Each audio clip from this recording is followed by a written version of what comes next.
একজন কোচের দায়িত্ব কেমন হওয়া উচিত, একজন প্রশিক্ষকের দায়িত্ব কেমন হওয়া উচিত, সেটা আজকে প্রমাণ করেছে আফগানিস্তানের কোচ। খেলোয়াড়রা 11 জন মাঠে খেলছে, যতটা টেনশন ছিল না তাদের ভিতরে, তার চাইতে দ্বিগুণ দ্বিগুণ বেশি টেনশন ছিল কোচের ভিতরে। দুজন কোচ আরেকজন, এরা বসে থাকে না, এরা সার্বক্ষণ যে টেনশন, তৎপরতা এবং খেলোয়াড়দেরকে ড্রেসিং রুম থেকে যে তথ্য বারবার দিতেছি ইশারা করে, আশ্চর্য হয়েছি আমি দেখি বিষয়টা। একজন প্লেয়ারকে ইশারা করার পরে বৃষ্টির জন্য প্লেয়ার শুয়ে গেছে, অভিনয় করছে সময়টাকে পার করার জন্য, শুধুমাত্র বৃষ্টির আগে যেন আর কোনো বল না খেলে, তাহলেও আফগানিস্তান 2 রানে জয়লাভ করবে।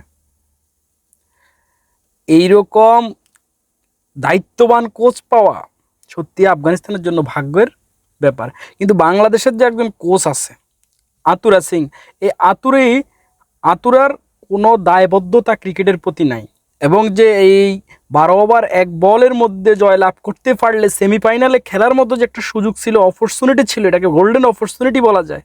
এই যে গোল্ডেন অপরচুনিটি ছিল বাংলাদেশের জন্য, তার কি পরিকল্পনা ছিল হাতুরি সিংয়ের ভিতর, বা টিম ম্যানেজমেন্ট নিয়ে কি পরিকল্পনা তারা করছে, আমার চোখে পড়ে নাই তাদের কোনো পরিকল্পনা যে এই পরিকল্পনা ছিল যে দলটাকে এই 12 ওভার 1 বলের মধ্যে জয়লাভ করতে হবে, আমরা সেমিফাইনালে খেলবো, এরকম কোনো পরিকল্পনা তার ভিতরে ছিল না। হাতুরি সিং নিয়ে লাখ লাখ টাকা দিয়ে ক্রিকেট বোর্ডে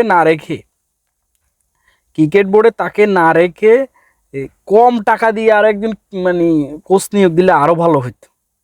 এবং এখন ক্রিকেটটা এমন একটা পর্যায়ে নিয়ে গেছে হাতুরি সিং, যে বাংলাদেশ ক্রিকেটটা আফগানিস্তানের চেয়েও আরো লো লেভেল করছে, মানে এত বাজে একটা অবস্থা তৈরি করছে, এটা আসলে বলার অপেক্ষা রাখে না।